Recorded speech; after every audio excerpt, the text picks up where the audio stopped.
सही समय पर अगर सही जानकारी मिल जाए तो इंसान आने वाली बहुत सारी परेशानियों से बच सकता है। तो ये वीडियो अगर आपके सामने आ गई है तो आप इस वीडियो को ज़रूर देखिए, क्योंकि ये वीडियो आने वाले दिनों में आ रही परेशानियों से आपको बचा सकती है, या जो आपकी लाइफ में चल रही परेशानियां हैं, जो फाइनेंशियल परेशानियां हैं, उनसे आपको बाहर निकाल सकती है।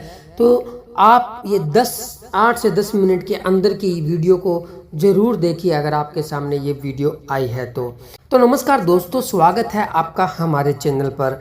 आज की वीडियो बहुत महत्वपूर्ण है, क्योंकि आजकल मोबाइल पर हर जगह विज्ञापन दिखाई देते हैं। सिर्फ आधार कार्ड से 5 मिनट में 5 लाख तक का लोन। लेकिन क्या सच में सिर्फ आधार कार्ड से लोन मिल जाता है?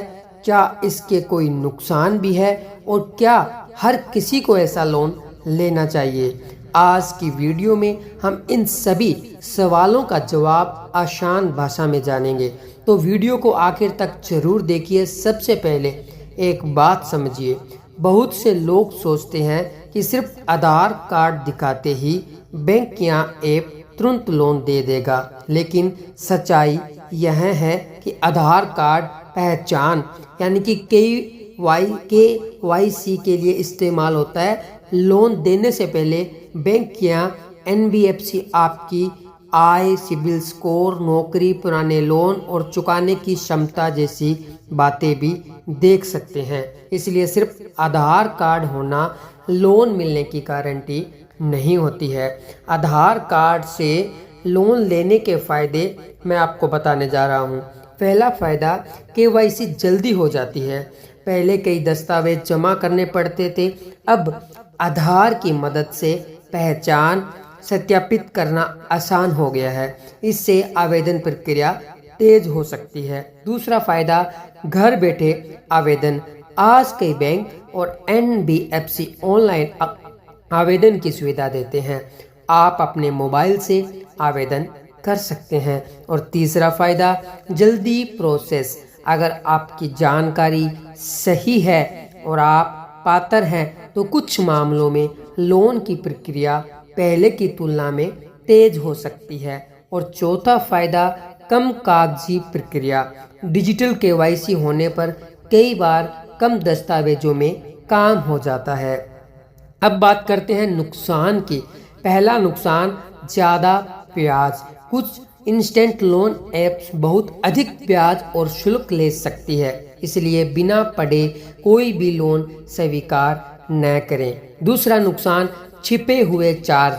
कई लोगों को सिर्फ ब्याज दिखाई देता है, लेकिन प्रोसेसिंग फीस, लेट फीस और अन्य चार्जेस भी हो सकते हैं, इसलिए सभी नियम और शर्तें ध्यान से पढ़ें। तीसरा नुकसान, सिबिल स्कोर खराब हो सकता है। अगर आपने EMI समय पर नहीं भरी तो आपका सिबिल स्कोर प्रभावित हो सकता है, जो कि मोस्टली सभी लोन में होता है जो RBI से जुड़े हुए होते हैं।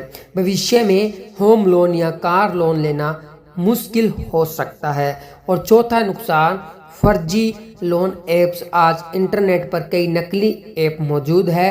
वे लोगों से दस्तावेज लेकर धोखाधड़ी कर सकते हैं, और ये हमने बहुत सारे लोगों के साथ होते हुए भी देखी है कि जब आप उसमें अपने डॉक्यूमेंट सबमिट कर देते हैं तो उसके बाद में वो उनको गलत यूज़ भी कर सकते हैं। इसलिए हमेशा RBI द्वारा विनियमित बैंक या अधिकृत NBFC से ही लोन ले। पांचवा नुकसान, जरूरत से ज़्यादा कर्ज। आसान प्रक्रिया देखकर कई लोग बिना ज़रूरत के भी लोन ले लेते हैं। ये बिल्कुल सही बात है दोस्तों। जब हमें आसान लगता है, तुरंत प्रोसेस हो जाता है, तो हम क्या है ना, ज़रूरत नहीं होती है फिर भी हम पैसा उठा लेते हैं। कोई मोबाइल ले लिया, या कोई गाड़ी ले ली, या कोई मोटरसाइकिल ले लिया, या कोई घर में जिसकी ज़रूरत भी नहीं है वो सामान मंगा लिया। इस तरह से हम ज़्यादा लोन ले लेते हैं, जो आगे चलकर हमें बहुत परेशानी देते हैं, और बाद में EMI का बोझ भी बढ़ जाता है। लोन लेने से पहले दोस्तों ये पांच जो बातें हैं जरूर देखें कि उनकी लोन की ब्याज दर कितनी है, EMI आपकी आय के अनुसार है या नहीं। जो EMI आप भरने जाएंगे आगे आने वाले टाइम में, जो आपकी कमाई है उसके हिसाब से वो आप रेगुलर जितनी ईएमआई बैंक के द्वारा बनाई जाएगी, क्या आप टाइम टू टाइम वो भर पाएंगे या नहीं भर पाएंगे, ये भी ज़रूर जांचें। कोई छिपा हुआ चार्ज तो नहीं, यानी कि बैंक के द्वारा आप जो दस्तावेज आपको साइन करने के लिए दिए जाते हैं, जो कागज़ आपको साइन करने के लिए दिए जाते हैं, जो एग्रीमेंट आपको दिया जाता है, उसको अच्छे से पढ़े। उसमें कोई हिडन चार्जेस तो नहीं लिखा हुआ है, कोई छुपे हुए चार्जेस तो उसमें नहीं डाले हैं। प्रोसेसिंग फ़ीस वगैरह तो आपको शायद बता दी जाती है, लेकिन कुछ ऐसे चार्जेस भी होते हैं जो छिपे हुए होते हैं। जैसे आपकी ईएमआई बोनस हो गई, अगर आपकी ईएमआई आपने नहीं भरी, लेट हो गई, तो उसके कितने चार्ज लगेगा, ये सब उसमें शायद लिखा हुआ रहता है। तो आप वो पूरी जानकारी पहले अच्छे से प्राप्त कर ले, फिर ही आप साइन करें। और समय पर ईएमआई आप भर पाएंगे या नहीं। तो दोस्तों, जब हम कोई भी लोन लेते हैं तो वो अमाउंट मान लीजिए कितने भी लाख का है, उसकी ईएमआई बैंक के द्वारा बहुत ही छोटी बना दी जाती है और हम ये सोचते हैं कि ये ईएमआई मैं आराम से भर सकता हूँ। लेकिन हमने प्रैक्टिकली देखा है ये बिल्कुल विपरीत होता है। कंटिन्यू वही पेमेंट, उतनी ईएमआई भरनी बहुत मुश्किल हो जाती है, क्योंकि और भी बहुत सारे घर के खर्चे आ जाते हैं। जो लोन का टाइम होता है वो बहुत लंबा रहता है। उसके बीच में कोई आपके घर में प्रोग्राम आ गया, कोई इमरजेंसी केस हो गया, कोई शादी है या कुछ और छोटे मोटे प्रोग्राम आ गए जहाँ पे आपकी कुछ बड़ी अमाउंट अगर उसमें खर्च हो जाती है तो फिर ईएमआई हमें बोझ लगने लगती है। इसलिए आप लंबा समय सोच कर देखें भी, अगर मैं ईएमआई 5,000 बना रहा हूँ तो आपके पास में उसके अलावा एक्स्ट्रा कुछ मनी है या नहीं, कि इमरजेंसी आ गई तो मैं उसको यूज़ कर लूँगा। इस तरह से पूरे सोच विचार के साथ में आप जांचें कि हम ईएमआई भर पाएंगे या नहीं भर पाएंगे, फिर ही आप लोन लें। क्या वास्तव में लोन लेने की ज़रूरत है या नहीं, ये भी बहुत सोचने वाली बात है कि दोस्तों कि किन लोगों को लोन लेना चाहिए।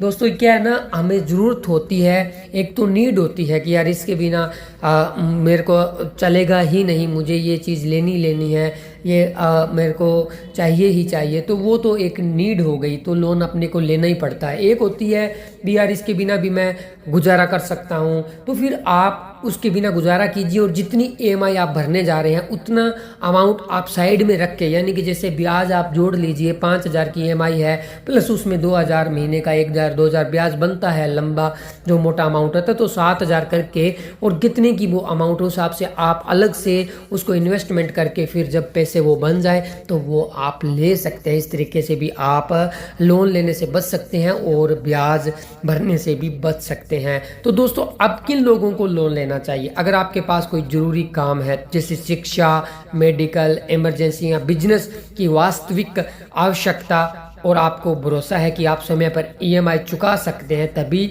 लोन लेने पर विचार करें। किन लोगों को लोन लेने से बचना चाहिए? अगर आप सिर्फ नया मोबाइल खरीदने या दिखावे के लिए या बिना सोचे समझे खर्च करने के लिए लोन लेना चाहते हैं तो दोबारा सोचिए। कि सबसे बड़ी सीख है इस जो वीडियो दोस्तों हमने बनाई है, इसकी सबसे बड़ी सीख, लोन कोई अतिरिक्त कमाई नहीं है, यह एक जिम्मेदारी है जिसे समय पर चुकाना होता है। इसलिए लोन लेने से पहले पूरी जानकारी लें और केवल विश्वसनीय संस्थान से ही आवेदन करें। तो दोस्तों, आज हमने आपको इस वीडियो के माध्यम से पूरी जानकारी दी है लोन के अकॉर्डिंग। तो वीडियो के अंत में हम आपको बताना चाहेंगे कि अगर आपको आज की जानकारी दोस्तों पसंद आई है तो वीडियो को लाइक करें, चैनल को सब्सक्राइब करें और कमेंट में लिखिए मैं लोन लेने से पहले पूरी जानकारी ज़रूर पढ़ूंगा। तो दोस्तों, आप सभी को पता है कि सही समय पर इंसान को अगर सही जानकारी मिल जाए तो वो आने वाली बहुत सारी परेशानियों से बच सकता है। तो आपके सामने जब भी कोई ऐसी वीडियोस आती है जिसके बारे में आपके फ्यूचर के प्लान्स को बताया जाता है कि आप आने वाले समय में ये मत करें, कोई एक्सपर्ट अगर आपको बताता है कि ऐसा करने से आपको नुकसान हो सकता है, तो उसको देख लेना चाहिए। और अगर आपको लगता है कि ये रियल लाइफ में भी आपके साथ में मैच करता है तो आप फिर उसको अपनी लाइफ में प्रैक्टिकली भी अपनाइए, यूज़ कीजिए, क्योंकि जो भी वीडियोस बनाकर लेकर इंसान आता है, हो सकता है उसने अपनी लाइफ में इन बातों को सीखा हो, बारीकी से देखा हो, तभी वो आपको ये जानकारी दे रहा है। तो दोस्तों, इसी तरह की वीडियोस देखने के लिए आप हमारे चैनल को सब्सक्राइब कर सकते हैं और वीडियो को लाइक शेयर, चैनल को सब्सक्राइब जरूर कीजिए, ताकि इस वीडियो को देखने के बाद में हमारे जैसे और बहन भाइयों को हिडन जो लोन के पीछे की छिपी हुई सच्चाई है उसके बारे में पता लग सके और वो आने वाले समय में सही फैसला ले सके कि उसको लोन लेना है या नहीं। धन्यवाद दोस्तों, मिलेंगे एक और नई वीडियो के साथ, तब तक के लिए धन्यवाद।